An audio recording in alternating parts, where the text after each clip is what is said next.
Am I good? You good? Was there a problem last time? Only with this, the easy one. Oh, okay. You forgot to turn the tape over. All right, well, welcome to the Municipal Budget Committee. Today's date, December 3rd. Why don't we start with the pledge? I pledge allegiance to the flag of the United States of America and to the republic for which it stands, one nation, under God, indivisible, with liberty and justice for all.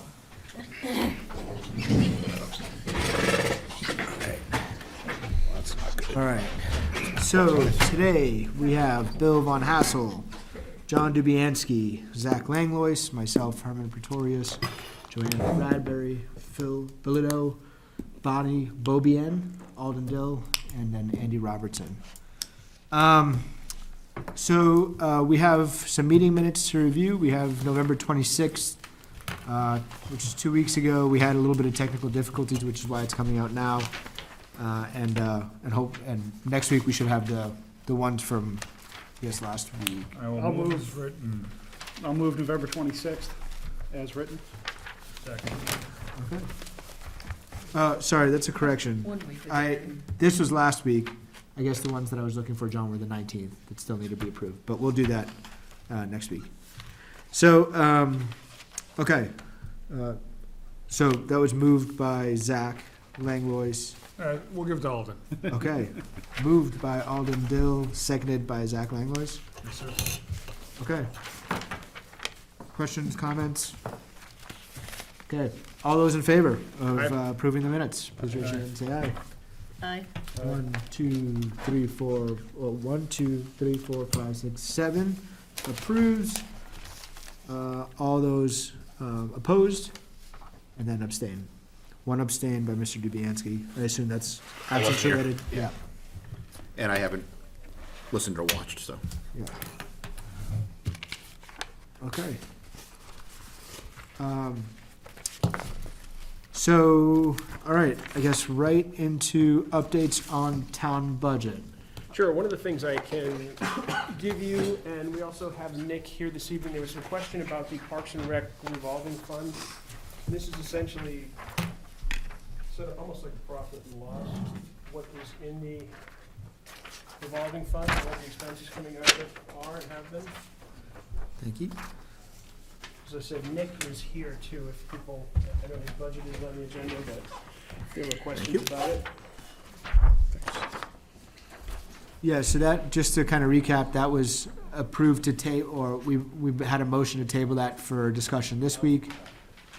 Before we open that discussion back up, you know, I'd like to wait till we get into the budget review part of it, if that's all right with you, Andy. Sure. Okay. No other updates to the sheets that we have currently in our binder? No. Okay. All right, updates on school budget. So the school board has not met since our last meeting. We meet tomorrow night. Optimistically, we'll get everything buttoned up, but till we get into it tomorrow, it's tough to say definitively. Okay. So we had a potential MBC meeting for 12/7, which is this Saturday. I think that was our first optional day to start the school budget review.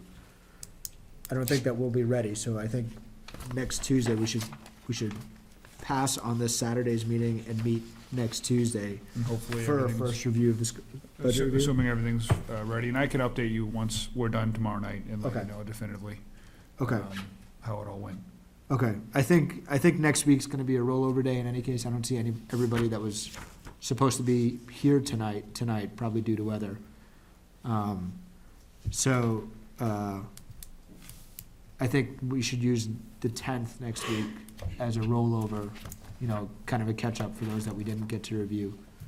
And then, maybe a first look at the school budget. Yeah. And some of the town ones are pretty straightforward. Even though it's large, the highway budget, for example, Mark isn't here, but it's very much the same. It's exactly the same as last year, and I have the updates for roads that he's looking at, so the committee may be comfortable Sure. looking at those tonight, even without Mark, but. Okay, Mr. Chairman, just Yeah. recommend that you post in the usual spots that the one on Saturday is canceled, just because it's on the tentative schedule list, Sure. and we've caught some flack for that in the past. okay, Do yeah. we need a motion to cancel that meeting, or I think it's at the Actually- discretion of the chair. at the discretion of the chair? Cool. So no motion, or the discussion? Yeah, it won't hurt, but What's that? you do, it won't hurt, but it is, I think it's at your discretion. Okay, Call. yeah, I guess I'll make the motion that we cancel the meeting on Saturday. Second. Seconded. Okay, all those in favor? Aye. Okay, unanimous. All right, so the meeting for Saturday is canceled. We'll see how far we can make it through the agenda today. Identify some of the ones that we haven't been able to review, and then just and then meet next Tuesday as was scheduled. Potentially have rollover, and then potentially have an initial review of the school budget. So, okay. Anything else? Okay, on to new business, budget review. So, similar to what we've been doing, I guess we'll start with the folks that are here. First, then we'll go into the town ones. Last week, we had a motion to table the discussion on the Parks and Rec. Nick, since you're here, I would suggest that perhaps you go first. What page was Parks and Rec on? 6-6. Thank you.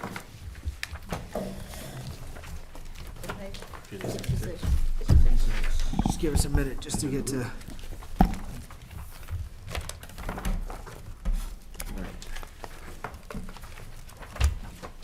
I could, Herman, Sure. just to refresh people's memory, this was, the primary change in the Parks and Rec budget was an inclusion of $5,200 to cover expenses from town activities that don't earn their keep. Front and center would be Old Home Day and some similar things. And Nick had come to the Board of Selectmen, and the Parks and Rec Commission had agreed that they would like to see that included as a regular budget item and not come out of the Parks and Rec revolving fund. And I think that caused some consternation with some of the budget committee, so. Nick's here, we've got a copy of the revolving fund, so, and I believe this is today's run, John? So that's as of this afternoon. Awesome, thank you. Thanks for producing this, John, Mandy, appreciate that. All right, Nick, what do, if possible, can you just kind of give us a rundown of your budget?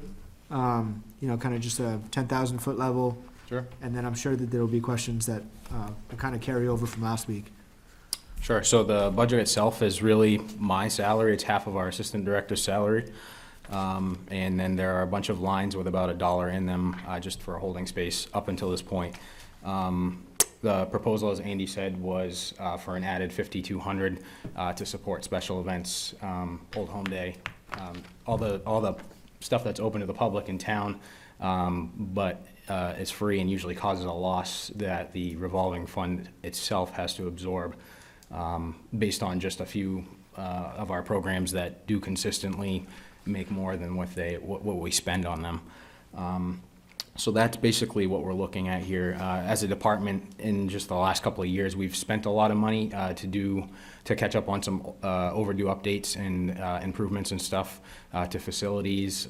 We've made wage adjustments, all kinds of stuff. You know, the purpose of the revolving fund is to put the money back into the programs themselves. So that's what we've been trying to do. But with that, we need to kind of understand that that fund can't always support massive losses going forward if we're going to continue to put money back into all the programs. So that's kind of where the Parks and Rec Commission recommended that I bring this forward to you and the selectmen, and figure out if we can't get a little help from the town to support these events that everybody enjoys. Can you maybe just educate me on, I guess, what I'm looking at here on the revenue versus expenses versus balance? You know, it looks like you have a revenue, which I assume is money that you bring in through community events. The expenses are what you expense throughout the year to support these events and upgrades, but not necessarily, that's not salary, right? These are events or upgrades that's not captured kind of on page 66, what I see here, right? Correct. You know, to a degree, we do have some staff salary. We pay our entire staff for after-school and summer camp out of this. Our director for those programs is also 100% funded through that. And again, half of the assistant director's salary also comes out of the revolving fund too. So there's quite a bit of expense throughout the year that has to come through this. So where does the $81,000 budget or balance come from? How? So that is something that has snowballed over the years, and it was much greater if you look back, you know, just to even last year. We've spent, you know, quite a substantial amount on different improvements and facility updates throughout the last couple of years. So basically that surplus is narrowing down, which is what we want. We don't want a large balance to keep over-rolling. That's not the purpose of it. It's to just put the money back into the programs themselves and have them thrive the way that they're being supported. So that's, yep. So the loss here that you show of 35,000, does that come from the 81,000 balance? The 35,000, yes, so that was higher, that was 35,000 higher as of last year. Yeah, Okay. that's the difference from the 116 in 2018. Correct. To the 2019 balance. Okay. So I just want to make sure that I understand what numbers are being subtracted from what here. So, Absolutely. yeah, thank you. And just to name a couple of things that we've been doing Sure. to kind of put, you know, a face to these things. Again, I mentioned increased wages. We bumped the minimum for all of our staff from $8 to $10 an hour. You know, we've still been going through with the Hartford Roof project that's still in progress. We're hoping to, you know, recoup some money from that eventually here too. The playground that we just built, that was a big investment. Softball field restoration. We replaced flooring in this building for the after-school program. We outsourced the mowing, you know, as a way to be more efficient with our administration throughout the year. Just all those types of things, they tend to add up, and that's why we're seeing a narrower balance than we have in the past. Mr. Gill. You might have just answered this, but can you speak to projects that fall under line 62, the facilities M&R, because that's a huge line, the capital improvements and the equipment major? Yes, so those are all pretty new. We've actually, within the last year, we've not even for a full year now, we haven't had all of these lines broken out this way necessarily. But those are the types of things that will fall right under there. You know, as far as equipment, facilities, you know, the ball field restorations, anything to do with Hartford Brook, those are all the types of things that you see for expenses. And those will always show negative now because they just don't bring in revenue. I guess, how do you distinguish if it goes into one of those three? What's the difference between, like Hartford Brook, for example, how do you determine if it falls into a facility maintenance repair or a capital improvement? Well, now at this point, within the last year, we've made it so that if it literally is one of those types of improvements, it goes right in that line. It no longer comes out of a baseball line or a softball line. Does that make sense? In the past, that's how it was kind of allocated, which was tough to keep track of. So we've created these lines at the bottom with capital improvements. Are you talking about the difference between a capital improvement and Yeah, facilities M&R. Like if you were to do maintenance on the snack shack on Hartford Brook, would that be a capital improvement or a facilities maintenance and repair? that would be a capital improvement at this point because we're still actually building that building. Okay. So it's, yep. Yeah. Phil? I have two questions, they're unrelated. Everybody's talking about Hartford Brook. Could you explain what Hartford Brook is to some of us who live on the other end of town? Sure. I live in the neighborhood, but you're probably more familiar with it, Yeah, so. of course. So Hartford Brook, you know, we were granted money to develop that facility. It's baseball, softball field, kind of back to back with, you know, snack shack building, storage. The one off Middle Road where? Yep, right off the middle road where Okay. it changes to pavement. I've seen it, it just didn't click that was the name of it, I'm sorry. Yeah. Yep. And then my other related question, if I may. Sure. When page 66 was given to us, it said that you wanted to add some dollars to Old Home Days and gazebo, and it was explained that neither one of those activities makes any money, but then in your handout, if I can find it again. Old Home Day shows that there's a $4,877 revenue, so I'm trying to. So Yep, they do make money. They do bring in revenue. We still always kind of end up negative. So most of the revenue that you see coming, it comes directly through the chicken barbecue. So that offsets that portion of the day, but we have other things like normally a band that we hire, all the different extracurriculars that go into the entire day as a whole kind of add up, and they make up this average of a $3,000 loss the last 3 years. So that's kind of where we get that number from. Yeah. I see that, okay, yes, thank you. I think I saw Mr. Van Assel. Yeah. Yep, so it looks like Gazebo Field and Old Home Day have always run a deficit. They've never, I mean, they generate revenue, but the expenses far outweigh the revenue. Correct. I mean, you're asking for $5,200, which seems like it's not gonna really change a whole lot by putting it in there or not putting it in there. The two combined, Gazebo and Old Home Day, actually generate a loss of about $26.59 when you combine those two. But you're looking for an increase of $5,200. Yeah, so we've absorbed, are you looking at the 2019 balance and how that's running Yeah, negative? I'm looking at Gazebo and Old Home Days at the very end where it generated $68.05 negative and $25.90.18 deficit loss. Those generated a loss of $26.59 if you put those two together. Yep. And those are the two line items that you have in the budget for $2,200 for Gazebo and $3,000 for Old Home Days. I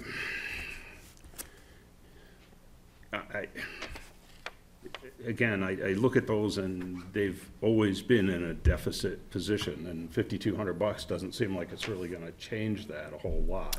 Well, for the lot, so I have it broken down as 2,200, the average loss for special events in general over the last 3 years, and I also have about 3,000 for Old Home Day. So if we can, that essentially is gonna bring us even going forward. You're never gonna get rid of the negative balances that already show there. Exactly. So, but, Point. you know, if we can at least not lose going forward, that would be very beneficial to us. Well, so I think that would be part of a motion I would wanna make, is that we change those two lines, Gazebo and Old Home Days, to $2,700 on a pro rata basis, and that will basically, you know, I mean, So, it's a net, and it's a wash, basically. You're Right. not losing money, but it's also not $5,200. Right. So this is a motion, just to make sure Yeah, I mean, if there's no more discussion, but I'm not gonna, that would be, Okay, yeah. yeah, Zach. So, Nick, you mentioned the special events, which GL is line 52. Is that where the difference between the monies that Mr. Von Hassel was talking about and what we're seeing in the proposed budget is coming from? And what are the special events? Yeah, special events, so that's everything that ranges from, mainly, one of the big ones, summer concert series. So every band that we hire, that goes in there. Winter carnival, tailgate trick or treat, more small scale events like Veterans Day, Remembrance, Sit with Santa like this past weekend. Those are all special events that kind of come out of the same line. They're not broken out on their own. Okay. So, was there a follow-up? Yeah, but I think it might be more towards selectmen. Okay, if there's a follow-up, please. Yeah, so I guess when I'm looking at this, was there a second on the motion? I don't think that was actually a motion, I think that was a No, proposal. I would do that Yeah, after everybody's done so, I mean, discussion. at the moment, you know, it's, you're burning through your cash reserves pretty quickly, and this might be a two-part question. You've got, unless you stop the bleeding at some point, you have 2.5 years' worth of cash left in the revolving fund before you're out, and not even 2.5. And you're mentioning things to me that seem like they really, maybe they should or they shouldn't be handled out of that revolving fund. I mean, my understanding was the revolving fund was for the programs and to allow that money to come in and out to fund your programs, whether adult programs or children's programs, whatever they're supposed to be. But maintenance on the facilities at Parks and Rec, snack shacks and stuff like that, I mean, isn't that, those are town buildings at that point, and Yep. shouldn't they just be part of? Yeah, and that was another question I In was the, gonna ask. In the past, and it was quite a while ago, the Parks and Rec budget was not funded just, the components of the Parks and Rec actual budget lines were not just salary. We paid for a number of other things. The programs were quite a bit smaller. There were a couple of 3 selectmen in particular that when we passed the warrant article that enabled the revolving fund, really wanted Parks and Rec to pay for itself as much as possible. In fact, probably 6 or 7 years ago, we wrangled over whether to try to take the salaries out of the revolving fund too. The majority of the board felt that we should at least pay the salaries, but hasn't been a question in recent years, but that certainly was how historically the Parks and Rec budget was funded. Yeah, what happens when that revolving fund runs out of money, and what happens to the programs? The budget will change, I'm sure. Parks and Rec is very likely to come to the Board of Selectmen and say, we're out of money. These are well-used, well-loved programs and facilities, and you need to do something.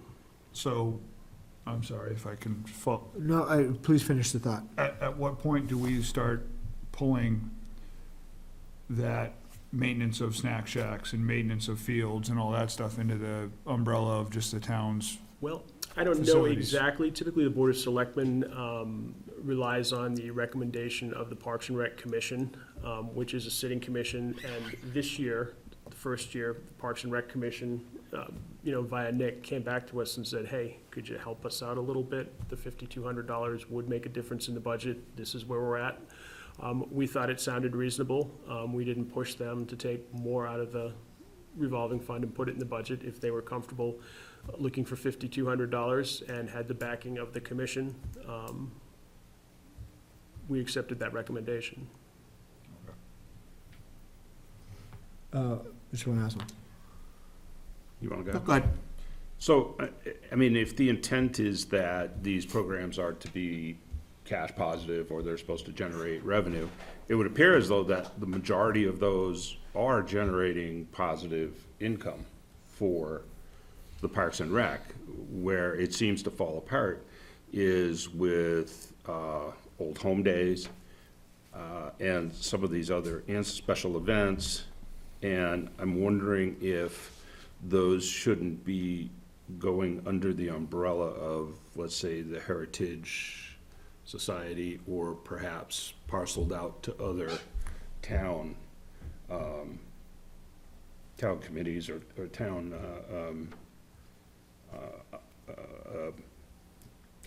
clubs, whatever you want to call it. Do you want to directly It respond to escapes this, me, Andy? but Yeah, I think those are all great thoughts, but that's beyond Nick's purview. Right. Yeah. That's something that the Board of Selectmen and the Parks and Rec Commission would have to decide that we want to radically change how we're budgeting and pull this or pull that. And I want to give Mr. Dubianski a chance to. Yeah, I mean, I think we're sort of departing from the purpose of the discussion here. Old Home Days obviously has been around for a couple hundred years before Parks and Rec. And so I think funding it through town funds rather than Parks and Rec funds makes perfect sense. And then the other ones, the main to the gazebo field, I live across the street from it, and there's people on that field every single day, regardless of the weather, as well as that playground. So that's obviously use and wear and tear extending beyond the Parks and Rec program. So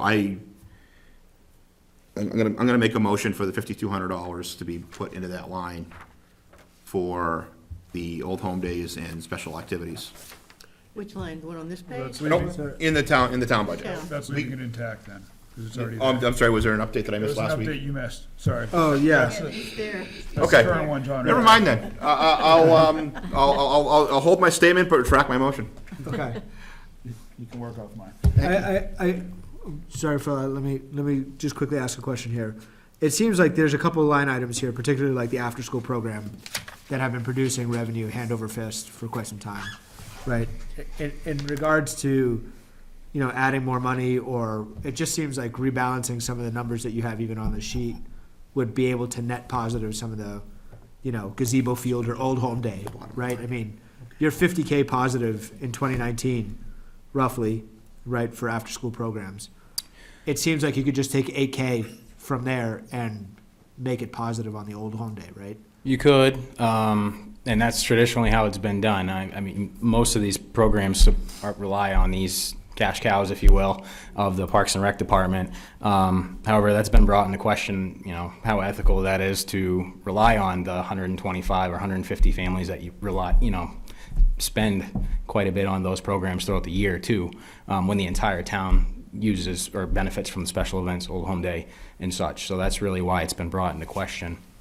And after school as well, in summer camp, those are, if we continuously improve them the way we want to, you're going to have expenses there, consistent expenses. The staffing cost did just go up this past year as well. So we don't know that we can expect such a wide margin to support all the access programs around those, the revenue generators, if you will. But you're 50%, right? I mean, even if you do COLA of 5%, then it still seems like you have significant overhead specifically there. But I do want to ask another question of, maybe this is more directed towards Andy. I know that you said that it's the recommendation that the Board of Selectmen want with Parks and Rec in terms of what they pull out of the revolving fund and put into town maintenance and repair. Is that not part of what the municipal budget shouldn't the municipal budget committee's recommendation also weigh in on how that is captured?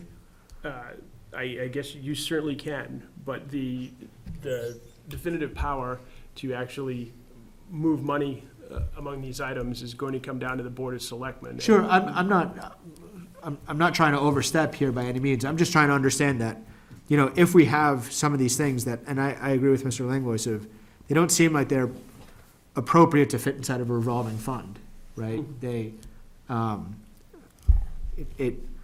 don't know what budget they're held accountable to, right? Because you're overspending, and in 2 years you'll ask for more money, right? But what can we do in 2 years? That might be too late, right? If we can do something now. Yeah, and the Budget Committee's mechanism, I mean, you've got this budget framework to work with, you've got these budget lines to work with. If you'd like to increase these lines, or increase other lines in the town budget if you want to, but I think at this stage in the game, it's pretty tight timing to rethink how the Parks and Rec program is running and change how they're budgeting.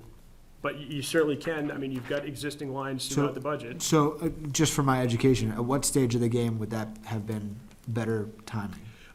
Probably in the spring, moving into summer with the Parks and Rec Commission. So should we revisit something like this in our April meeting? You certainly could, if the Budget Committee wants to recommend to the Parks and Rec Commission that they move, expenses to the town budget. What the Parks and Rec Commission will do is listen to you, I would assume, and come to the Board of Selectmen and say, are you guys willing to include this in your budget? And if the Budget Committee just wants to take action, your ability to take action is to take these line items that you've got throughout the town budget and add dollars to them. But neither the Budget Committee nor the Selectmen has the authority to back money out of the revolving fund to offset that. So you would essentially be adding to the budget this year if you did that. Okay. Because the Board of Selectmen can't come back to Nick and say, hey, the Budget Committee moved half the maintenance costs and some other stuff into various lines in the budget, so we're gonna suck 60 or 70 grand out of the revolving fund to account for that. We don't have that ability. Okay. So it would show as just an increase for this year, but.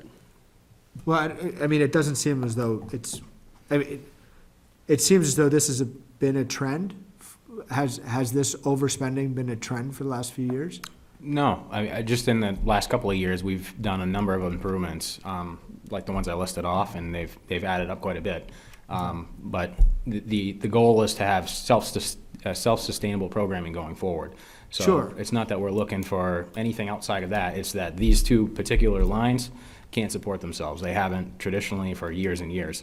So now if we can move toward our goal of self-sustaining programs across the board, we'd be in a better spot to keep doing what we're doing. Sure, and I'm all for your self-sustaining. My concern is that you're trying to self-sustain and you're 10% of your total budget overspent, right? That's a large improvement to figure out in 2 years, right? 10% is not 2%, Sure. right? Sure. And that's I hope you can right the ship before you have to request more. You know what I mean? Yeah, it's not really a trend. I wouldn't call it a trend. by I'm any not stretch. suggesting that it's a trend. I'm just saying if you're gonna try to correct from 10% this year, that could be a bit. I know Phil had his hand up, so I see you guys. Just a quick question. Are some of these activities supported by silent benefactors or grants? No. No? Some of the facilities work, there have been donations towards facilities, but the actual programs are not supported by grants. Was the field at Hartford Brook not a grant? Contributions like donations. Was the That- play that- set at Hartford Brook not a grant? Oh, that was, yes, that's a good, actually a good point. The Facilities playground are, is. but not Facilities programs. are, yes. Okay. None of the programming is at this Okay. point.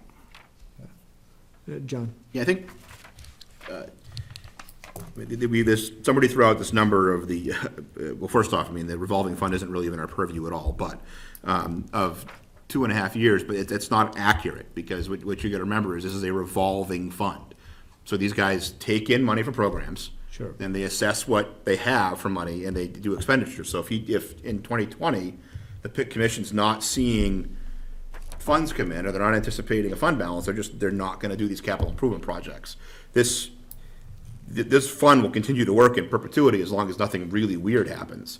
To me, this is about equitability and the purpose of the fund. When the revolving fund was created in 2004 or 5, somewhere in there, the purpose was to sustain Parks and Rec programs. Old Home Day is not a Parks and Rec program. It's been sort of slowly shifted into their responsibility, but it's been around for 200+ years.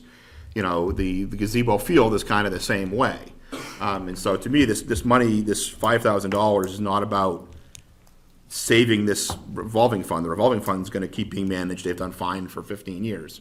It's just a matter of making sure the money is being used for what the purpose of this money is, which is sort of what Nick alluded to, of the supporting an old home day that's available pretty much free to the entire town. Sure. Being supported by the 200 or 300 or so Parks and Rec users. It's just not equitable and not the purpose of this fund. So I think we're getting way into the weeds on Well, something that's kind of just an equitability issue. Well, I think the question is, what is the purpose of the fund? The purpose of the fund was to run Parks and Rec programs. Right, and does the building on Hartford Brook count as a running of a park? Well, that's the question, right? Yeah, no, I mean, and to me, actually, in my opinion, the answer is yes. But that is my opinion on that, and again, the revolving fund is really not our purview. Because when it was created by warrant article, it was given to the Parks and Rec Commission. Okay. Mr. Von Hassel? So the one word that kind of keeps going through here is sustainability, okay? So in order to achieve that, make sure that these two are a wash at the end of the day. They're not a burden, they're not generating a whole lot of money, but they're sustainable. And so I would make a motion that we change these two lines for gazebo field and old home days. For gazebo field, I would recommend $100 for that and $2,600 for line 434 gazebo field. And essentially, that's gonna wash at the end of it.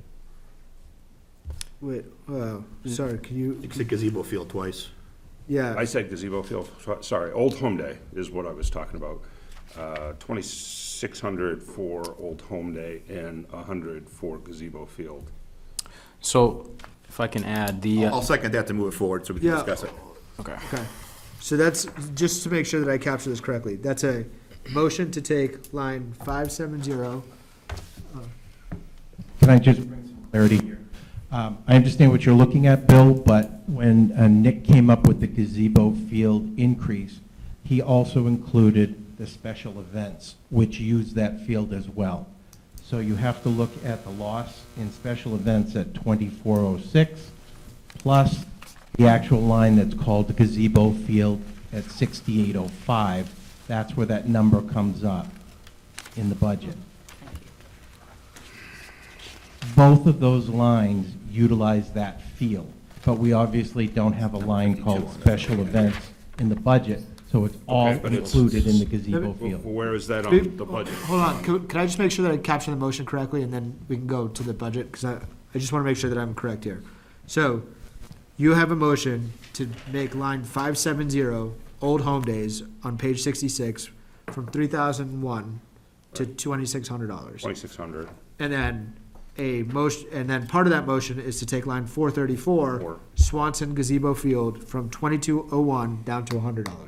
Correct. Okay, and that motion was Bill Von Hassel and seconded by John Dubianski. Sorry, John, was there any follow-up to that? Okay. Bill, you were in the process of saying something. I didn't see, I mean, I see it on this line here, John, but I don't see it on, I don't see it 2406. broken out. In the budget, Yeah, I in think the he's- budget he's worksheet, gonna it's bring line this.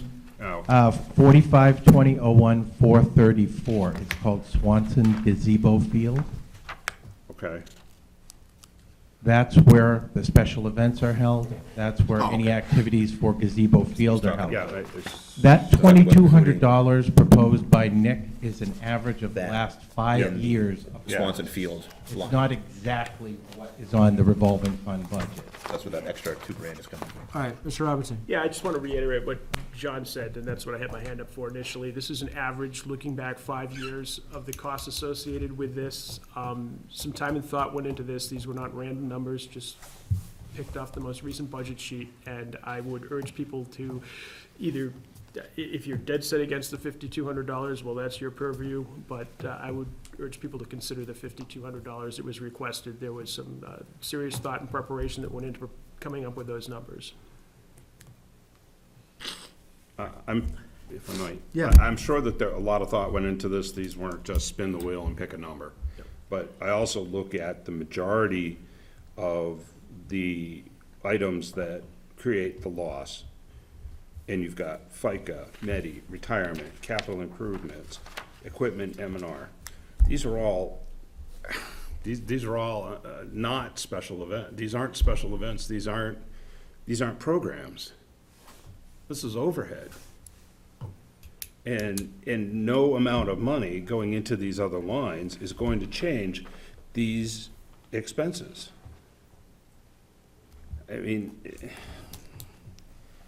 you look at the losses, and the majority of them are facility, administration, capital improvements, FICA, retirement, MEDI.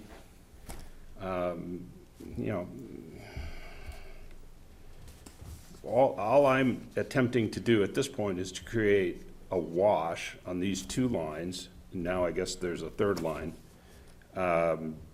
which would probably justify the additional money in here. So I'm probably contradicting myself, but, but again, that wasn't clear to me that these special events were to be included in gazebo field and Old Home Days. Yeah. I just think it sounds like the commission is making an effort to show that these should not be in the revolving fund because they're not, no, you don't charge admission or you don't charge a fee for them. So it seems to me that's why they pulled those out, because they have lost, or they've cost money for the 5 years. So it makes sense to me And I think, but I hear Bill saying that this might be the beginning of trying to change some of these where FICA is in a revolving account. Maybe that's not where it belongs, but that's up to the commission. Right, I would agree that that's, you know, outside of our abilities, but what, if we were to create a profit for every single one of these line items here in the revolving fund, it's still gonna be eaten up by all the other stuff at the end of the day. So, you know, are we just kicking the can here? I thought some of the health and benefits were captured by a town fund. Is that not true? Isn't there a negotiation that happens for town and retirement benefits and stuff like that? Most of the employees in the Parks and Rec are part-time. So this is retirement medical for There's part-time only two employees? full-time people. That would be the director and the assistant director. That, their NICS, FICA, Medicaid, retirement is all covered in the town budget. So the FICA and Medicare and, When you see that retirement, that's half of the assistant director's retirement. okay. Okay, thank you. Yeah, Zach, I'll move the current question. Second. okay. So, Call for a vote. call for a vote. All those in favor, I guess of moving the current question? Of the motion.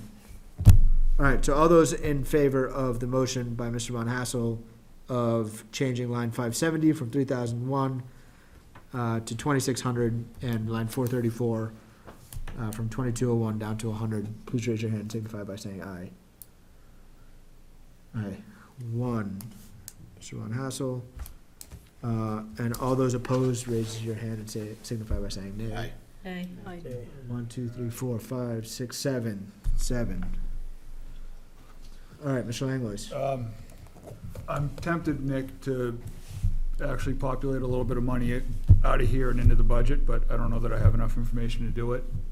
You know, vehicle maintenance and repair, again, I just feel like certain things should be part of the revolving fund and certain things shouldn't be part of the revolving fund. Sure. The vehicle is, I know you guys sold your, we'll call it a bus, for lack of a better term. Is a van or two, or is We've that, got one currently. you have one, okay.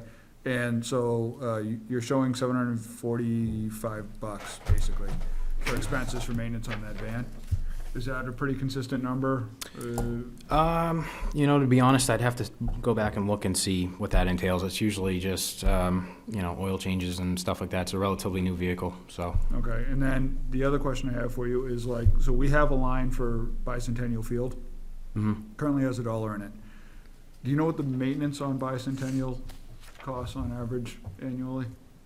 So if you're, so now we're incorporating the mowing and stuff like that, so that's another number I'd have to pull, come back to you and pull, but. So my thought process here, and maybe revisit it later on, but I think at some point you need to start looking at the town's facilities and the town's facilities, and the town should be paying to maintain its facilities through the tax rolls. And you start, I want to start populating some of those lines, but I don't necessarily have enough to really enough info to get after it fully. The other thought is if we can start correcting or start changing some of those things slowly throughout the budget now, if the budget passes, it's in, and then it can potentially survive default in the future. So I guess I will make one motion very quickly. I'm gonna move that we change line 660 from $1 to $12.50. All right, so that's Vehicle maintenance and repair line. is there a second? I'll second that. So, that's line 660, which is vehicle maintenance and repairs, from $1 to $12.50. And that's a Yeah, and- motion by Zach Langlois, seconded by And Herman I guess Fitzgerald. my statement to that is, that the town should be, we should be maintaining our stuff, we should be taking care of our facilities, we should be maintaining our fields. And it shouldn't necessarily be, I'd rather it be in a budget than coming out of revolving fund. In the years that I've been on the committee, I think this is the deepest look we've ever done into the revolving fund. So, to me, put it in the budget, put it where it belongs, start addressing it there.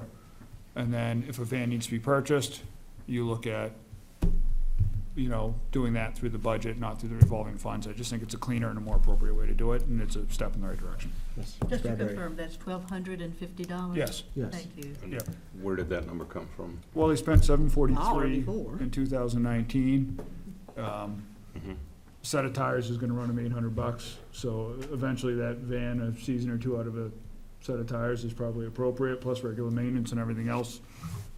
Seems to be a fairly well-educated guess, based upon what I have for data now. Mr. Dill? Okay. I think Zach's going in the right direction, but I think he veered completely off the angle that I'd agree with. This is set up for direct program.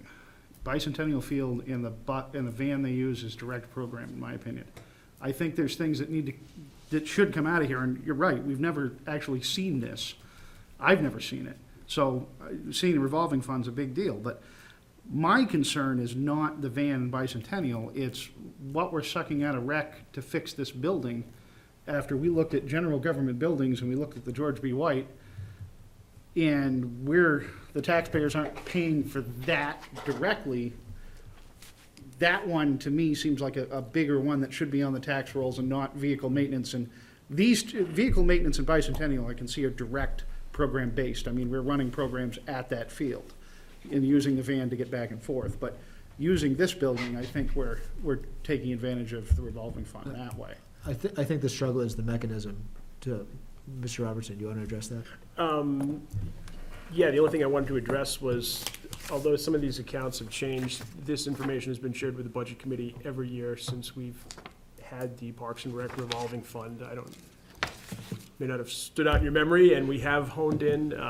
We definitely got it last year, because I was looking at it. We've had it every year. Yeah. It's always been I requested. retract that statement. And the other thing I want to mention is, you can do, as Zach has just done, attempt to increase a budget line based on what you're picking up from this fund profit and loss sheet. But the Budget Committee has no purview whatever with the Parks and Rec revolving fund. This is an RSA established, adopted by the town as a warrant article. It is the purview of the Parks and Rec Commission, and if you want to see substantial and wholesale budget change, I would really recommend talking with the Parks and Rec Commission about how they present their budget in conjunction with Nick to the Board of Selectmen. The Board of Selectmen have gone back and forth over the years about what we're gonna pay for. The Parks and Rec Commission has been happy to proceed as they have, and it's their revolving fund, and we've accepted their recommendation. Okay, any more I discussion? was gonna say exactly what he said. We shouldn't do this without talking with the Parks and Rec Commission. I don't know if you want to comment, Nick, at all, as a representative from the Parks and Rec Commission. Please feel free to speak up at any time. Yeah, I mean, I would definitely want to discuss that with them. Over time, we can definitely take a closer look at what may or may not belong in the fund.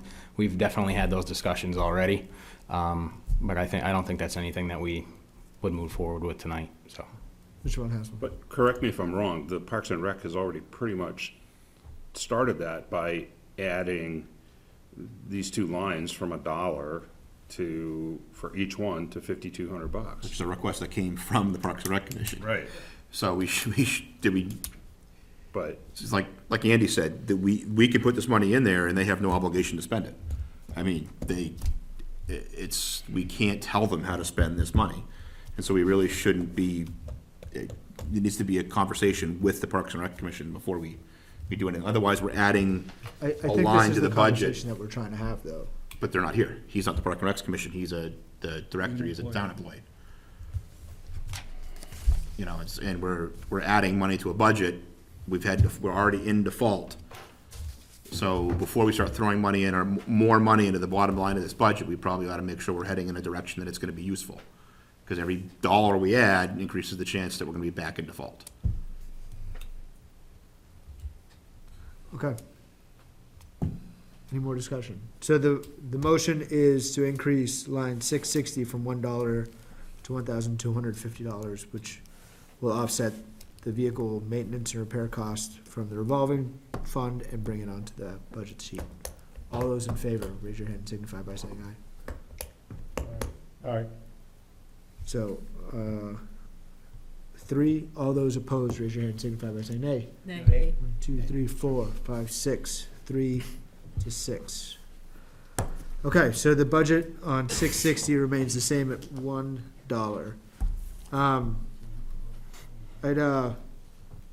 So just looking at the revolving fund again, there's a rec grant line here, along with after-school, it looks like you host after-school programs as well. Does your after-school programs cover anything from, that's hosted at the school, so like some of the STEM-based activities, some of the robotics that happens there? Nope, it's You not don't- related you to that at all. That's You us. know, okay, I wasn't sure where, okay. Is it not worth keeping that line open, the rec grant? But, I have a question, I guess, for Andy on that. Sure.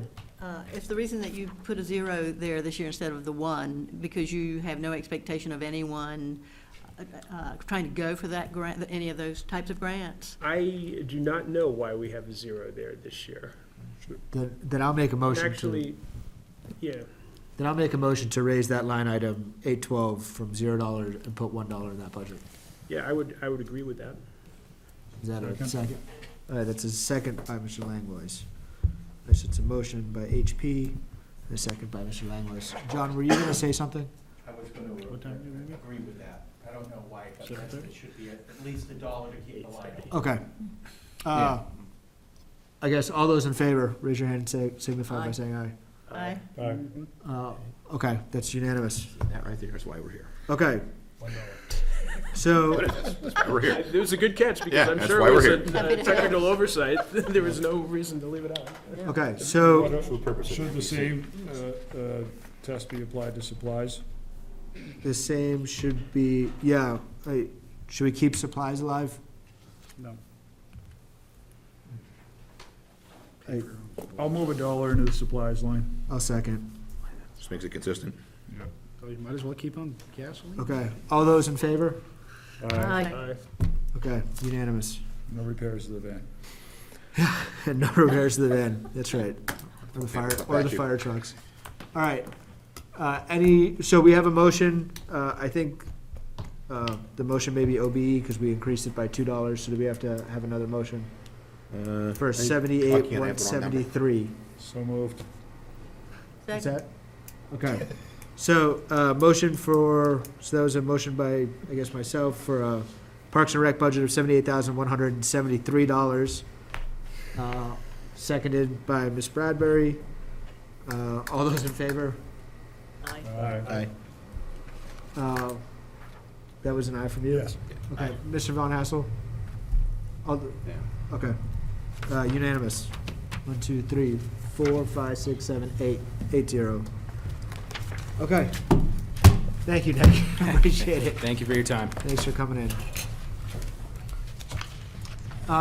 I'm sorry, I'm terrible with names. No, you probably don't know me, so. Deborah, Okay. that's Deborah Murphy from the Do I need Heritage to Commission. go over? Perfect, please. Okay. Mine'll be easier. I would about move the Parks and Heritage Rec. Commission budget in the amount of $600. Second. What page are we on? 72.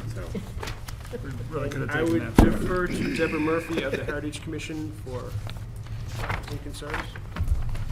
Hi, Ms. Murphy. Hi, how are you? Deb Murphy, I'm the chairperson for the Heritage Commission. We're requesting next year's budget for $600. $150 of that is our annual subscription to the New Hampshire Preservation Alliance, and the rest of it is used for website. We're doing a mailing this year about the historic district located around the town hall to the residents there, and also any interest that other people in town may have in researching historic districts in their area. So we're planning to do a large-scale mailing, which will use quite a bit of that budget. Okay, Okay. thank you.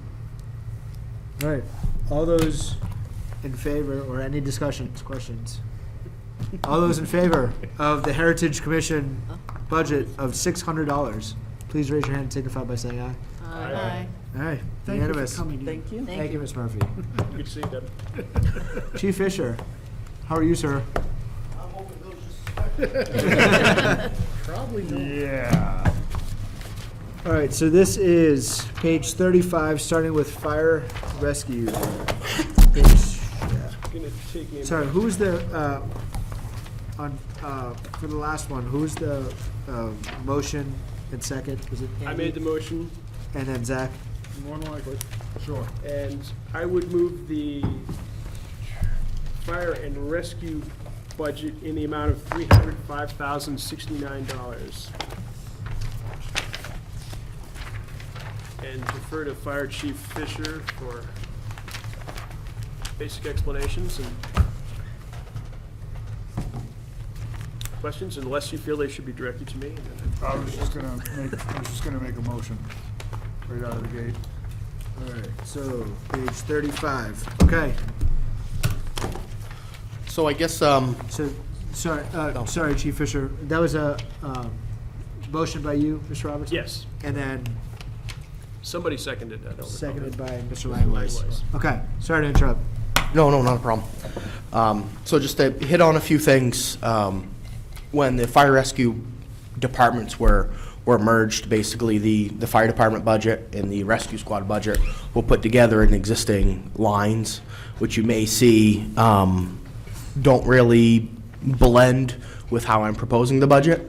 I guess the big ticket item was, previously there was over $62,000 allotted for personal protective equipment that was used for some different things besides gear. So I've tried to develop this budget with, shifting some money around to reflect close to where we're moving and what our expenses are predicted to be.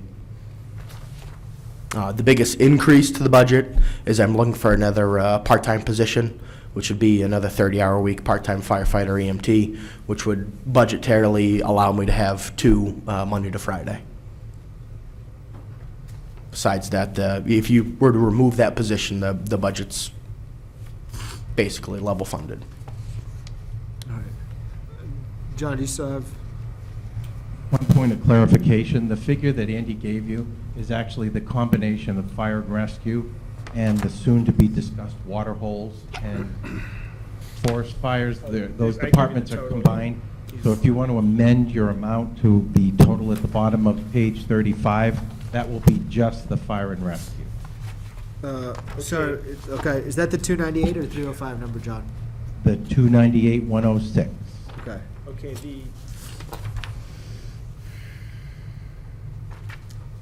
So why is I'm this? going to page 36, John, I'm seeing fire and rescue total. That's with the this. total. It includes the forest fires and water holes, which is Page a different tab. It's out. 69, 63. Correct. Those two numbers equal the 305. Okay, yeah, no, I would, if the group is, second is amenable, I would amend my motion to $298,106. Second that? Okay, so the motion's been amended to the fire rescue of 298,106. Mr. Robertson, Mr. Langlois. All right, Mr. Langlois. So, I would like to move that we change the full-time employee line to $1. Second. And I will make the same spiel I said a year ago. At some point, if the Board of Selectmen needs the flexibility to hire full-time firefighters for this town, I think they need to be able to do that. I have a responsibility to ensure that we can provide medical services and fire services to the school. We have 550 students and about 100 staff members there on any given day. And if the Board of Selectmen needs the flexibility to be able to provide those services, I want them to have that. Mr. Fisher, or Chief Fisher, how often, or how many people at one time do you have kind of available or on call? How strained are your part-time staff? Are there periods within the week that no one's So- behind the phone? How the program's kind of developed, originally last year, yes, we had times where there wasn't, through the hiring process, there was no part-timer available. This year, I've added another 4 part-time firefighter EMTs to the roster. We're at least covering 9 times out of 10, Monday to Friday. With one, I have been able to fill in a little bit this year, putting a second person on when available, due to basically the beginning of the year not expending those funds. But for instance, just this past Friday, the day after Thanksgiving, we were called to respond mutual aid to Candia for a chimney fire, and I only had one part-timer on, and nobody from the call force was available. We were not able to fulfill our request to go mutual aid to Candia. Yes, that's a different community, but my feeling is we should be able to respond mutual aid to those partners where we have to turn around and ask them for help and come to Deerfield. So when you say that you have 9 out of 10 times that you're covered, is that 1 out of 10 the 11 p.m. to 3 a.m. shift, or is that the? No, so the part-time shifts are strictly Monday to Friday. Every other time besides, 7 a.m. to 5 p.m. Monday to Friday, we're a strictly call department where it's relying on members to come from their home if they're available to respond to calls. Thank you. Yeah, Mr. Gill. Could you just explain the add a third to get two concept? Yeah, so basically how the program was developed is, on paper, we have two 30-hour-a-week firefighter EMTs. So that gives us 60 hours a week of part-time coverage. And how the typical fire service works is the majority of these members work a full-time job, and about half of them, 4, work for a full-time fire department somewhere else. So they're filling in shifts when they can, supplementing their income and providing us coverage. So, one individual works for Londonderry. He works a rotating schedule. He'll work, maybe 1 or 2 shifts a week. And if that's, let's say, 20 out of his 30 hours, that last 10 hours is added somewhere else. So if we take the 60 hours, that gets us to 90. That'll basically cover, 4 out of 5 days with 2 people. Based on the salaries of the different individuals, the savings from employee A will probably pay for employee C to work that double coverage shift on the 5th day. If that answers the I thought we ought to question. get it on video with some explanation before everybody Yep. started thinking you were trying to get 3 guys on at one time. We essentially Sure. want a pool of available people for Correct. just specified positions we have. Mr. Jabianski. So first, in disclosure, I am one of those part-time employees, so I get, 20 hours a week. And I think the important thing to realize, and I'm going to be real careful here to not provide an opinion, because that treads kind of a thin ethical line, at least for myself. But the additional hours that the chief is adding is going to get us pretty darn close, if not there, to having the 2 people, assuming we can hire people. Everybody's having trouble hiring people, Monday through Friday, which will cover your medical call comfortably. I mean, an ambulance comes with 2 people. It's, if we get a structure fire, then it's 2 people, you're running pretty thin, but you're getting, if we add the time he's adding, that's gonna get us that Monday through Friday, 7 to 5, being able to comfortably cover our medical calls and most of our fire calls. Without our ambulance. Well, we don't have an ambulance, and that's not even a word I wanna say out loud. But, and I'm intentionally not stating an opinion there. Mr. Von Hassel. So, getting back to that Friday after Thanksgiving, there Sure. was a fire in Candia. Yep. You couldn't go because you only had 1 firefighter? Yeah, so basically they requested an engine company, mutual aid. I only would have had a driver. That is in my opinion, an inadequate response. So you're saying an additional person would have made the difference between going and not going? Typically, when we respond mutual aid, we like to have at least a crew of 2. In the fire service, you always want to have the buddy system, if you will. So if we show up with just the fire truck and 1 driver who may be assigned to pumping water, he's typically, when I ask for help, I'm looking for more than just 1 individual to show up. I'm looking for a crew to come help. When we respond with a tanker, the driver may stick with the tanker, and that firefighter gets off the tanker and is assigned to another crew, and we go to work with that individual.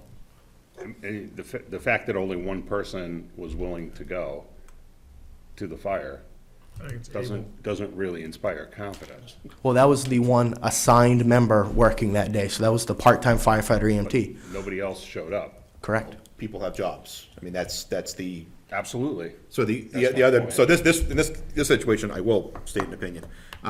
This is not a unique to Deerfield issue.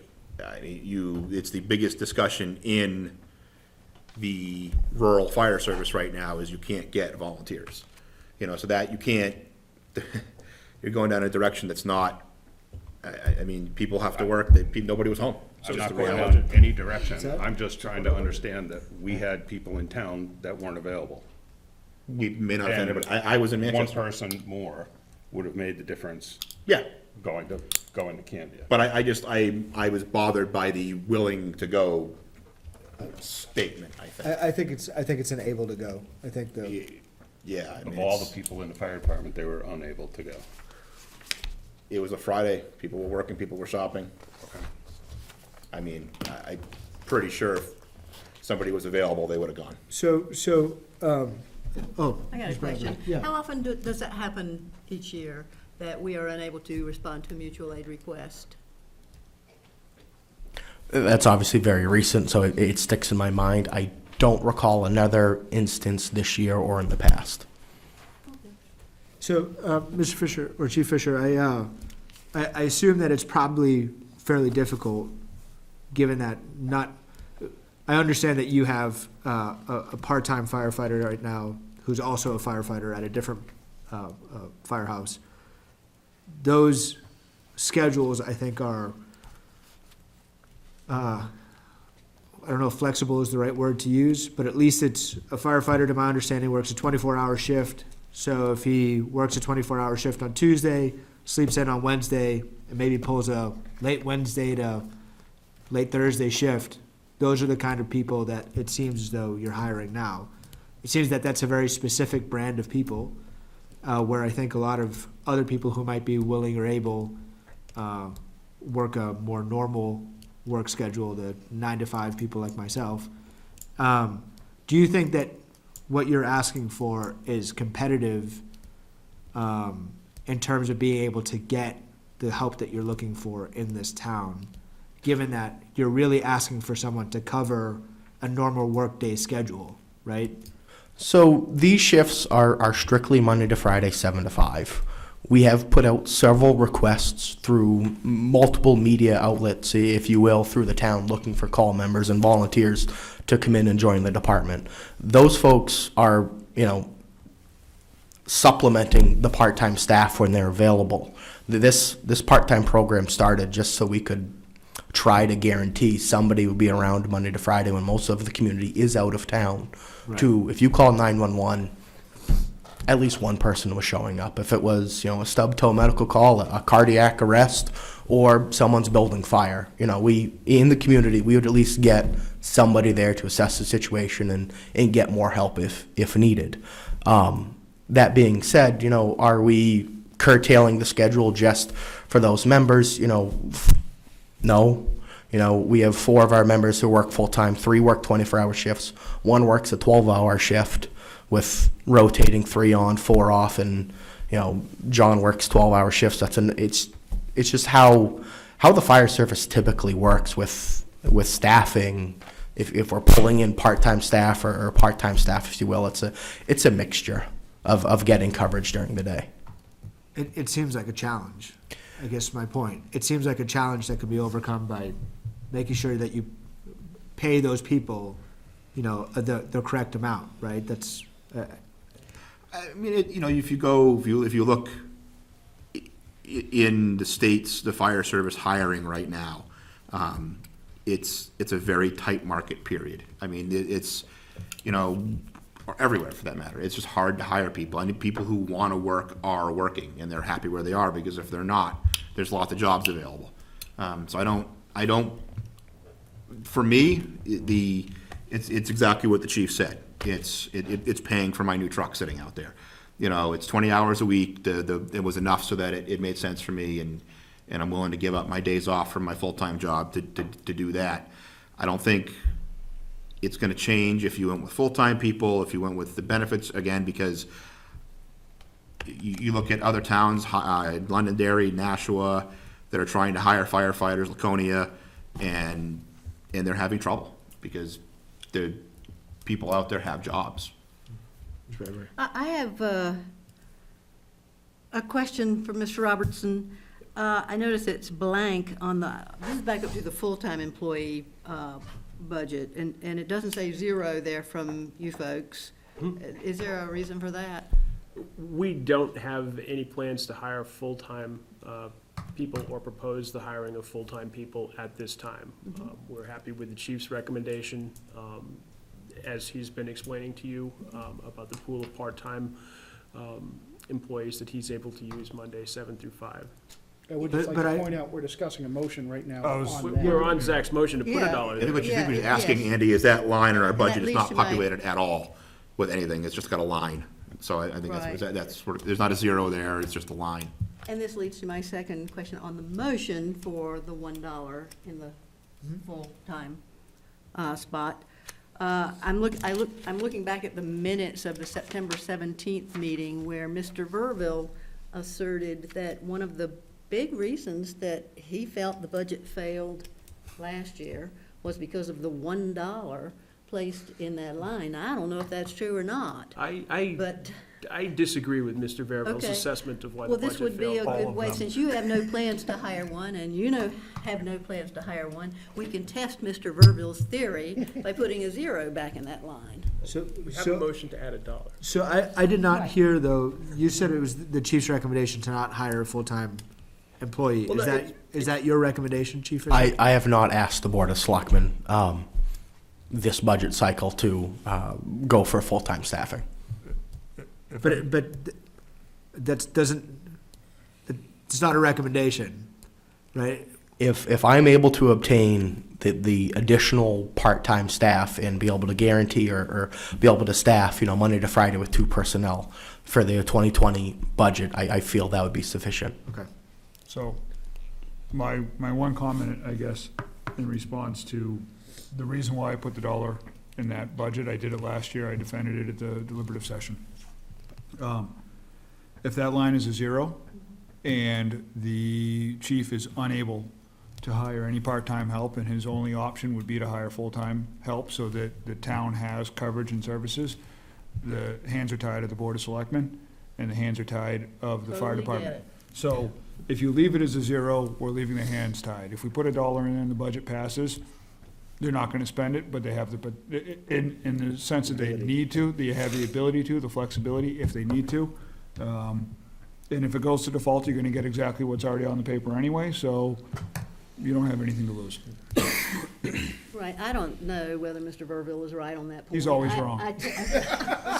He may well always be Well, wrong. that's gonna make but Facebook. I thought, well, I don't know, because joining the budget committee last year for the first time, I don't know what you did the year before, because I didn't look at it at that level of detail. So, if he happens to be right, then the test would be take it out of there and see what we get for a year, and we can always put it back in next year. Mr. Dill? I'm actually gonna support Zach with this. We keep a dollar in the tan line for the tax anticipation note. This is a fan. This is in case we need a firefighter anticipation note. It's the same idea. I think it's a well thought out point that if we can't get anybody and we're in a jam, then it allows the ability for the selectmen. Mr. Von Hassel? So if we put the dollar into that full-time line, Mm-hmm. and you're not able to get any part-time employees, how many actual full-time people are you gonna be able to hire? I believe For that would dollar- depend for on that dollar our, amount? what's that? For that dollar amount? Well, our current, so we also gotta look at the existing fire rescue part-time employee line also covers the stipends for the call department. So that 115,000 isn't truly just for the Monday to Friday coverage. That being said, One, maybe. yeah, so we'd be probably down to guaranteeing one full-time firefighter, 8 hours a day, Monday to Friday. You wouldn't be able to send out onto a fire if it was just one person. Correct. But he would be able to supplement the part-time employees that they currently have. No, that would be. No, not if they move They would the, rob not Peter if to they pay move Paul. the money. Oh, Not if they move the money from one line to the other. okay. What it does do is, in the extent of getting a medical call to the school, it gets somebody trained that can respond. We got one person that, and they're not gonna send out one person to a For- fire. A medical call, I don't know, I don't dispatch. For medical call, we will certainly send one person. Absolutely. And that was going mutual aid to another community. If it's a call in Deerfield, they are absolutely responding by themselves and assessing the situation and requesting mutual aid. It's a little unique when you go mutual aid to another community and you show up all by yourself. Here's here's the fire truck, and Your arms are swinging, there's not a Correct. whole lot you can do. I wanna give Ms. Bobian Um, an opportunity. I guess my question is, if we put the dollar in there, and we have the public hearing, and there's a large outcry from the public that that's a deal breaker to the budget, could we then take it out? Mm-hmm. That deliberative, it can be undone. Okay, thank you. All right. Let's take a vote on the adding $1 to line 110, the full-time employee, up from a no-fill line, which I assume is 0 to $1. All those in favor, raise your hand and signify by saying aye. Aye. 1, 2, 3, 4. Okay, so the yeas are 4. All those opposed? 1, 2.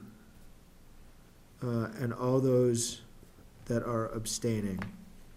1, 2. Okay, so the yeas have it 4, 2, 2. Okay. Back to the original motion now. So that makes our bottom line budget up from 298,000 to 107. 298,106 to 298,107. All right. Any more discussions, questions? Okay. All those in favor of a firefighter budget of 298,107, raise your hand and signify by saying aye. Aye. 1, 2, 3, 4, 5. Okay, so yay, 5. Okay, all those opposed, raise your hand and signify by saying nay. 1.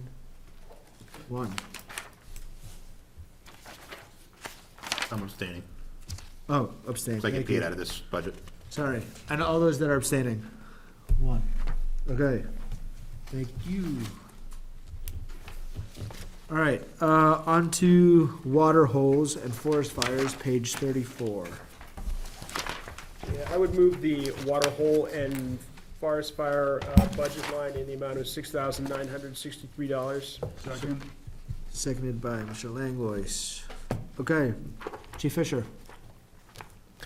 so basically, as this kind of budget speaks to it, it covers some allowance if we have a forest fire in town, and water hole maintenance, basically. And where the allowance, if you will, comes for the forest fires. If we have a large scale forest fire, we bring in our state agencies to assist.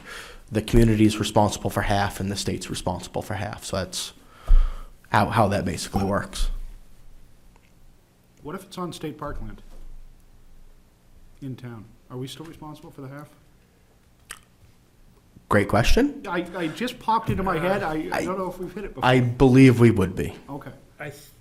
We may be able to get reimbursement after the fact for that, though, because we have actually had some fires, I believe, that have been in Bear Brook. Yes.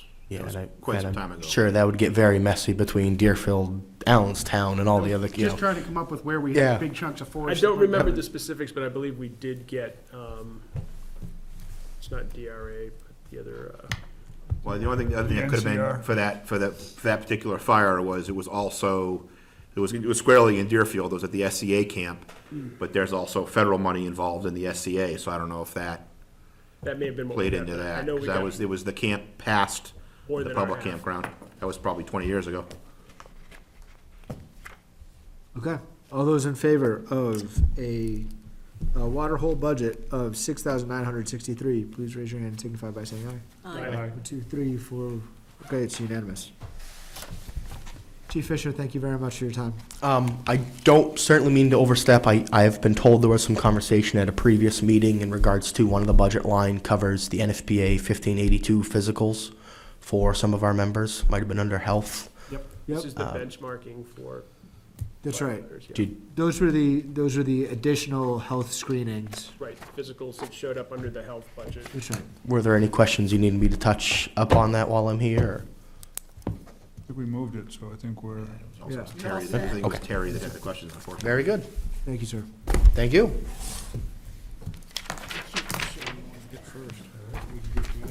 Be right back, I just got a call from work, so.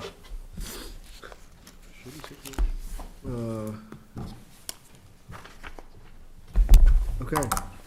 Reevaluation of property, town administration, legal, insurance, personnel administration. Mr. Harrington slash Mr. Robertson. We'll start on page 11, which I think is reevaluation of property. Yeah, I would move the property revaluation, and this is your assessing budget, in the amount of $145,457. second, All right, so that's a motion by Mr. Robertson, seconded by Mr. Langlois. Yeah, and I would let the board know that we received a renewal proposal from Avatar. Typically, we sign a 5-year contract with them for property assessing, the basic assessing services, and for our cyclical revaluation of the town. By state law, we have to be current within every 5-year period. This year, we did go out to bid to see if there were any other comparable offers or better offers from other assessing companies.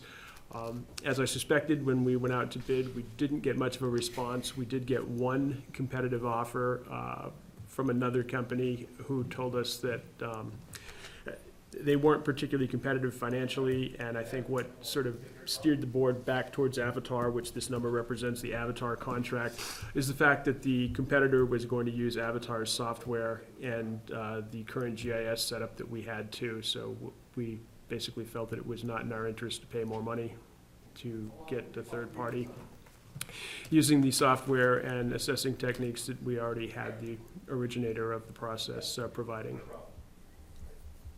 Did they provide reason of why, it seems like historically it's kind of been the same amount. I know you said the contract's been renegotiated, but why did it double? Because of the revaluation this year, we are doing a major reval. This will be the first year of our new contract, and they're gonna be updating the 20% or the whole town. it's done in quarters, and they do 25% Each year. each So year. this is a reval year, starting this year, and This then It it's, just comes up once every 5 years, and we're due again for do we have 2020. the actual contract? So will it be roughly 120K for the next 4 years and then go down again, or why? No.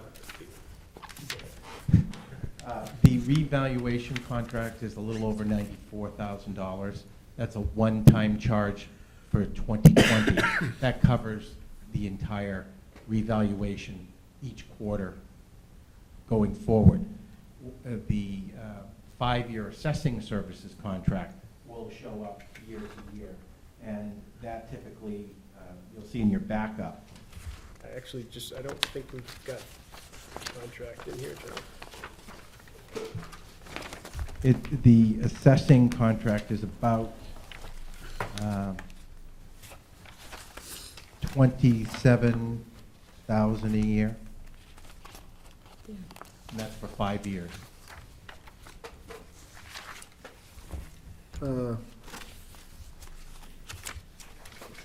Sorry, how did you get to the, If you're looking at the backup under contracted appraisers, you see Avatar General Appraiser and Avatar Data Verification. yep, This okay, is the for fourth- roughly 28K or Correct. so, yeah. Correct. So there's 2 contracts that were approved going into 2020. One is a one-time charge of almost $95,000 for the revaluation, which will be paid in one lump sum. Okay. And the other is a roughly $28,000. So when we look at 2021 next year, will that number drop down from 120 to 27,000? Roughly, To yes. Yeah, where okay. it's been traditionally. It'll drop back And those down. services Yeah, okay. provided, that is the registration, working with our assessing clerk here, having Avatar personnel available once a month right now for interaction with property owners, that sort of thing. Yeah, Mr. Lewis.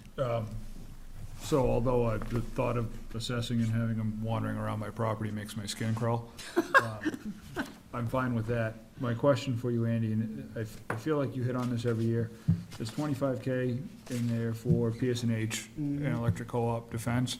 Yep. They ever gonna pay their fair share of taxes, or where do we currently stand?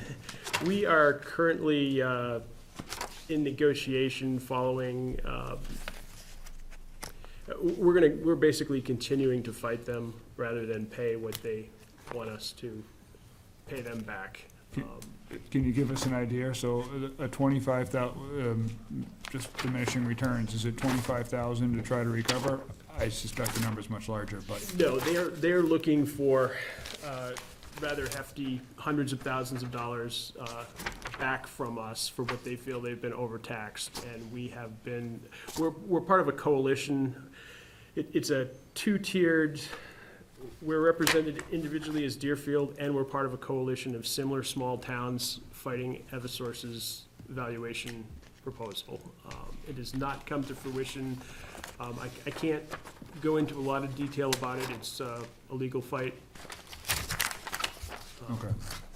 But it is ongoing, and we've been advised it's in our best interest to continue the fight, Okay. that we will come out in a better position than not.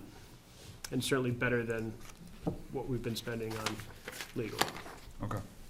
And it's not entirely, it's legal and consulting. Sansucci and Associates, who is an engineer, not an attorney, is representing a number of the towns in the fight as well. And essentially what's happened is Eversource and the other utilities want to move towards their argument is they need to move towards a uniform valuation of utilities as opposed to each town valuing utilities in their own fashion. And there may be some merit to that argument, but of course, their uniform valuation would be rock bottom value and disappear quite quickly as well. And as you're aware, Eversource is the largest taxpayer in town by far, and we're not interested in caving to the lowest possible valuation on utility values. Okay. All those in favor of reevaluation of property, bottom line budget of 145,457, raise your hand, signify by saying aye. Aye. Aye. Aye, unanimous. Still makes my skin crawl. Depends who you get. Okay, Chairman, yeah. I hate to duck, I have a coworker who's gotten himself into a bit of a snow plowing related jam. And he's, Oh, nice business for me. no, he's stuck without a way to get out and no other vehicle to get himself home, so. Okay. If you don't mind. I don't know. Thank you. Thank you. All right, town administration, page 2. I would move the town administration budget in the amount of $247,587. Second. And if there are specific questions beyond the backup, we have the town administrator here, probably more adept at answering than myself.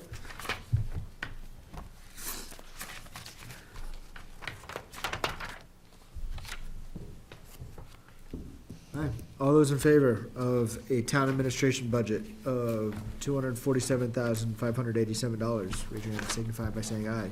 Aye. Aye. Okay, unanimous, now sevens it. Okay, legal, page 13. Move the legal budget in the amount of $42,000. Second. Sorry, I was late on that. John, just before somebody asks, the actual of $2,900, I assume you guys are higher than that now? That's, again, as of June on the actuals. Legal.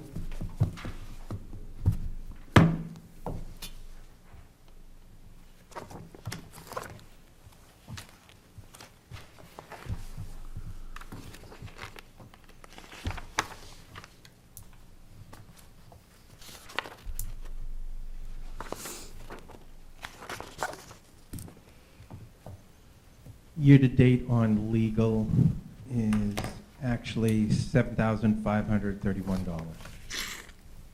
You say 7,000? $7,531. Oh, we're gonna get jinxed.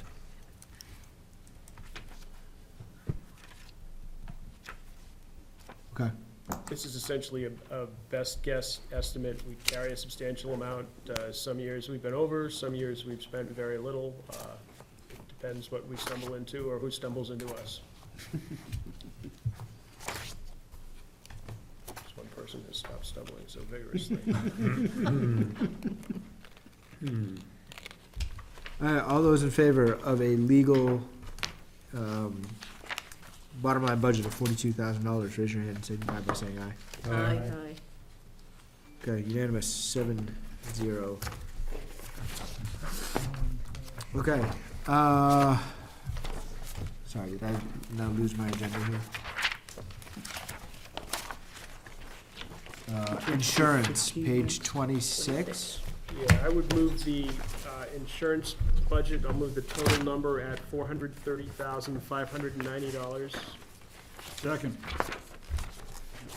That's Andy Robertson and Zach Langlois. Is that in the last round of updates, at the last, Yeah, this was the November 18th dated. Sorry, you said 430, 590? I did. Okay.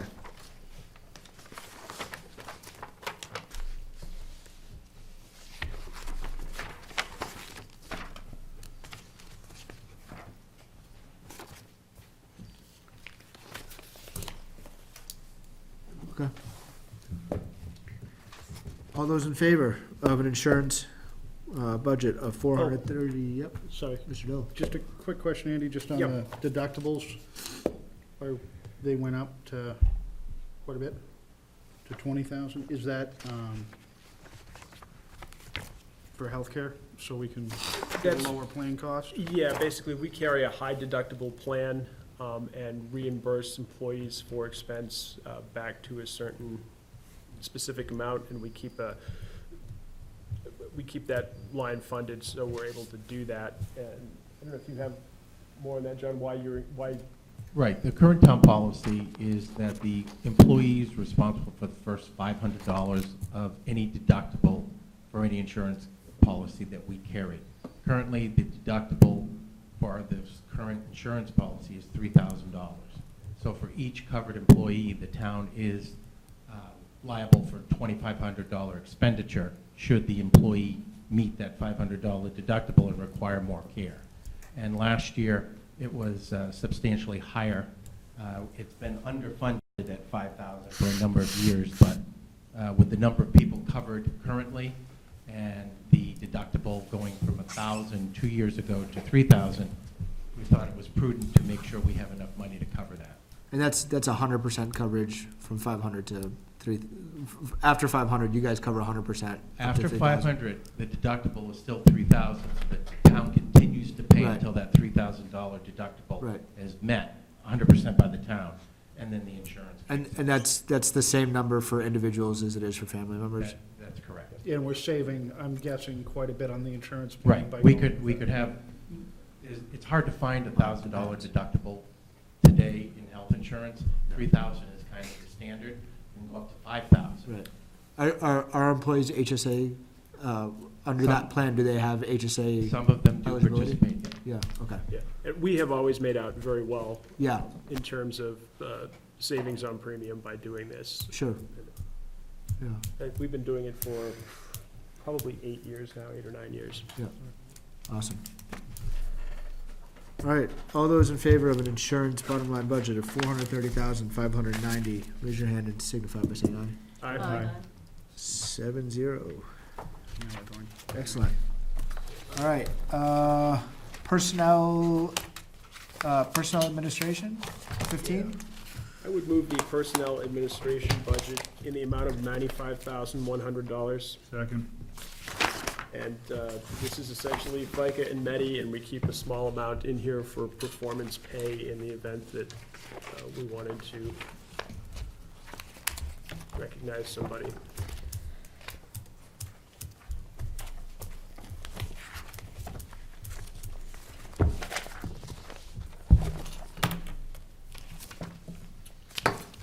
Yeah, sorry. No, I'm just saying we probably ought to call it. Oh, okay, sorry, I thought you were raising your hand. All right, all those in favor, raise your hand by signifying, and saying aye. Aye. Mr. Van Assel? Yep. Yeah, okay.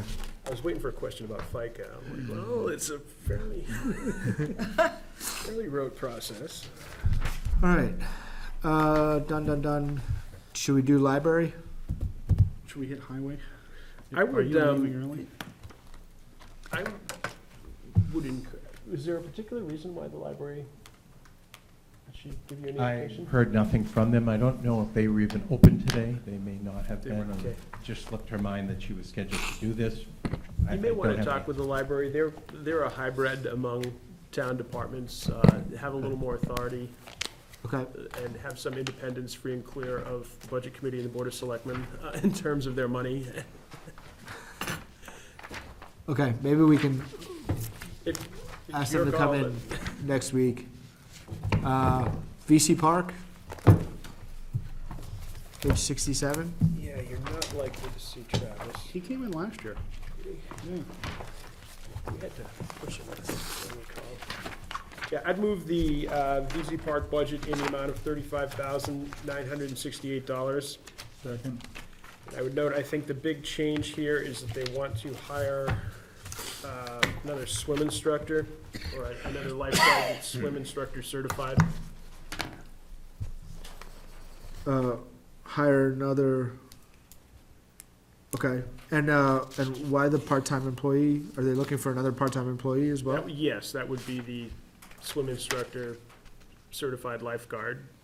You can get certified lifeguards, and then you can get certified lifeguards who are also swim instruction certified. And I believe they want to add an additional swim instructor certified part-time person.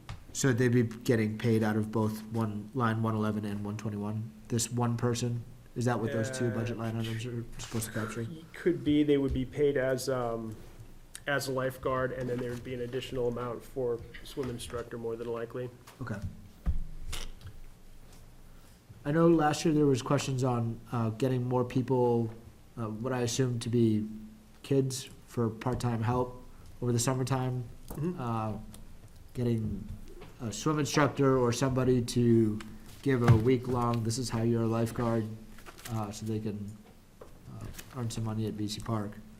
Is that, are they still pushing that? Is that reflected here? My recollection is that they have some returning lifeguards this year, or they think they have some returning lifeguards, and they're in a good position as far as employees, but Okay. don't know a lot beyond that.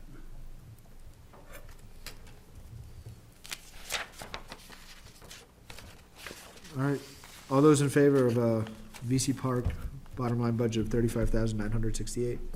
Raise your hand, signify by saying aye. Aye. Aye. Okay, 7-0. Okay, Highway Department, 42 to 53.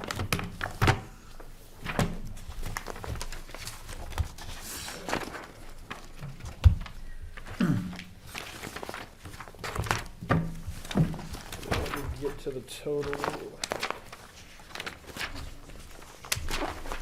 Are we going the full total on 53, or are we gonna go, 53 is Dan, so it won't get you much. there's highway, streets, highway administration.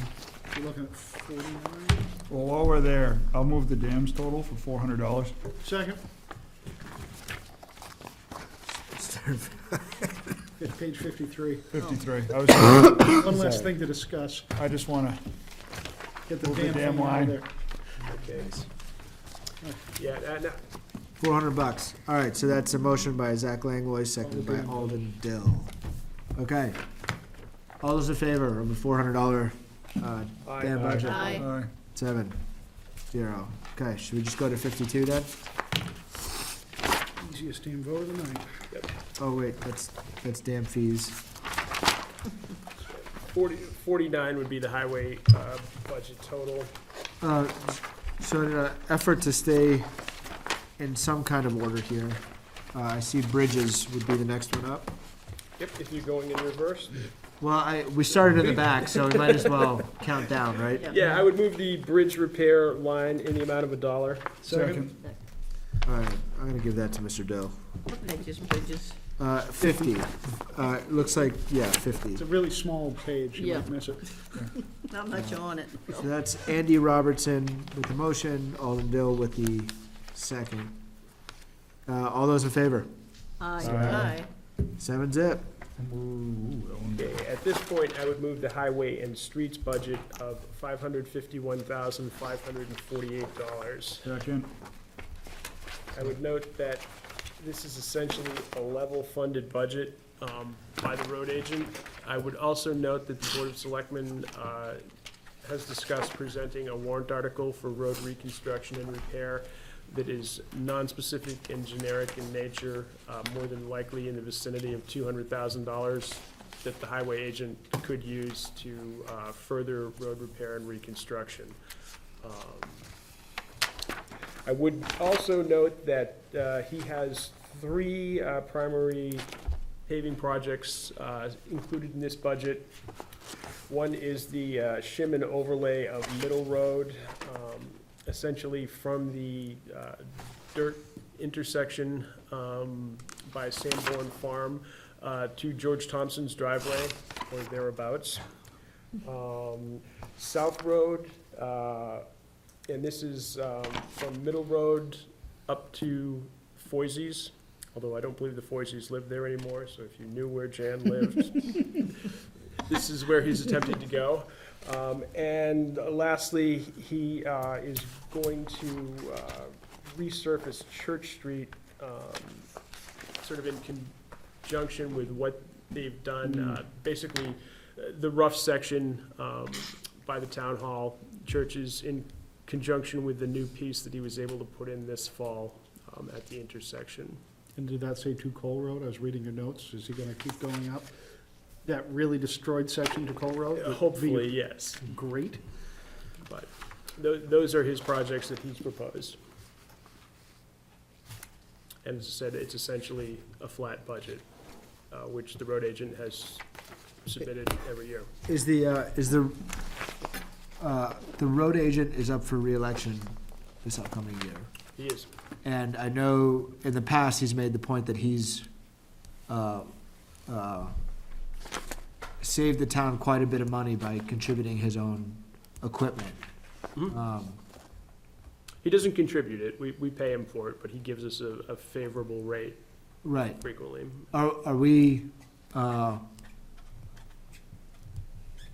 do we know if the road agent is going to run again? We do not. Okay. Okay.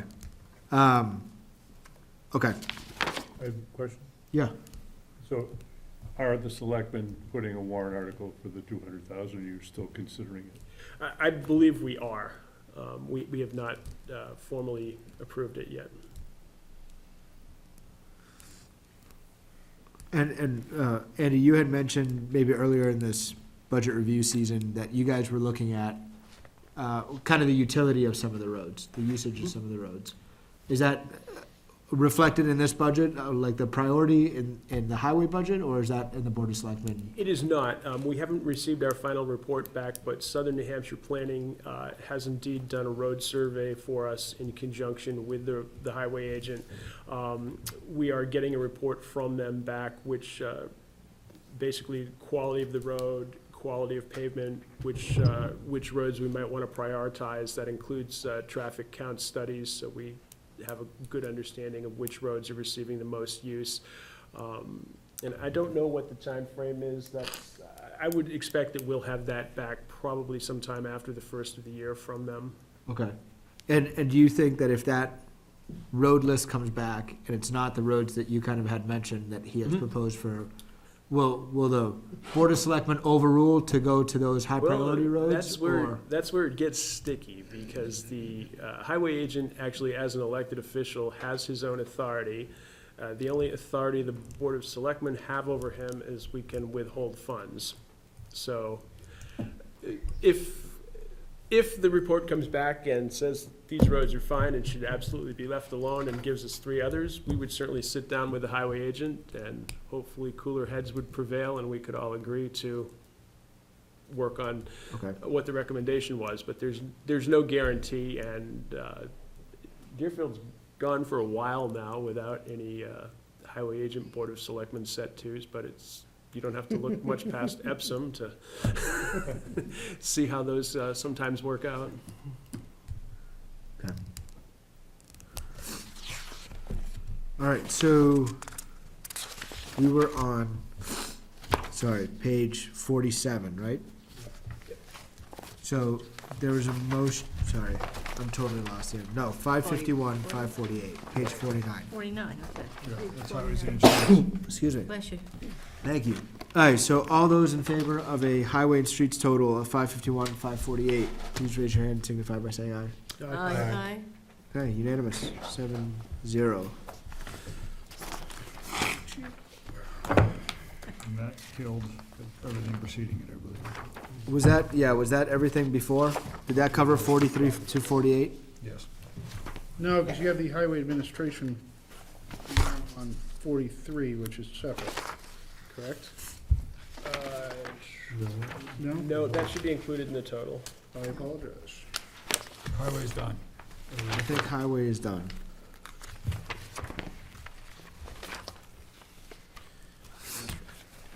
Okay, so VC is done, highway is done. To the dump. To the dump, building departments. Page 37. You wanna tackle this tonight, Andy, or do you wanna?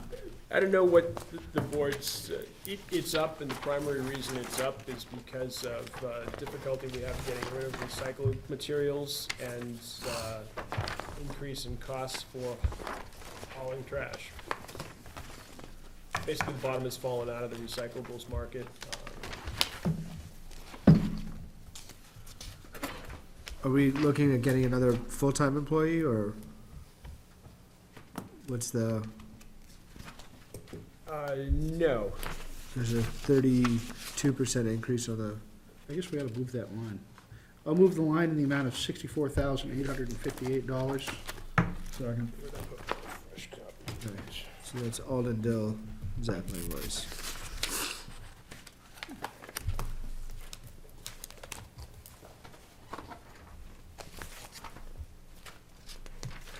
This includes the, 37 on the building inspector. oh, I'm sorry. I said the dump, and then, yeah, we went to page 37, I apologize. I'm still looking at the transfer station. I Oh, apologize. sorry, yeah. Yeah, 37, the building inspection. No, we have, the building inspector is the only full-time employee. Getting a big raise. He had requested a part-time employee, and we moved some staff around, and were able to cover the need. Yeah, John, how come this is showing us a 32% increase on, There's money in there for, part-time, in so, the backup, Is there? 20%. yeah, but that's not, You should have all gotten a new sheet dated 10/23/18. That was the last update. 10/29. It's 10/29. 10/29/19. 10/29/19 was the last update, which doesn't include the part-time employee, That's correct. but it does include a 32% increase on the full-time employee. So, John, what do you have for a bottom line on that? Or what do you have for an amount on that? I have for a bottom line on the building inspector, $53,875. We have 64,858. I like John's number better. I see 20% for TS. I don't know what TS stands for. Transfer station. And that's because he's a full-time employee with duties split between transfer station and building inspector code enforcement. So is this just an accounting error here? Yeah, I It's might 2 suggest pages that we back. revisit this next week because Okay. Yeah. there's clear I discrepancy. withdraw my motion. Second. Or withdrawn. withdrawn. Okay, so we'll get Mr. Pelletier, I'll reschedule for next time. building department, okay. You wanna hit the, And then do just, while he's here, just do transfer station.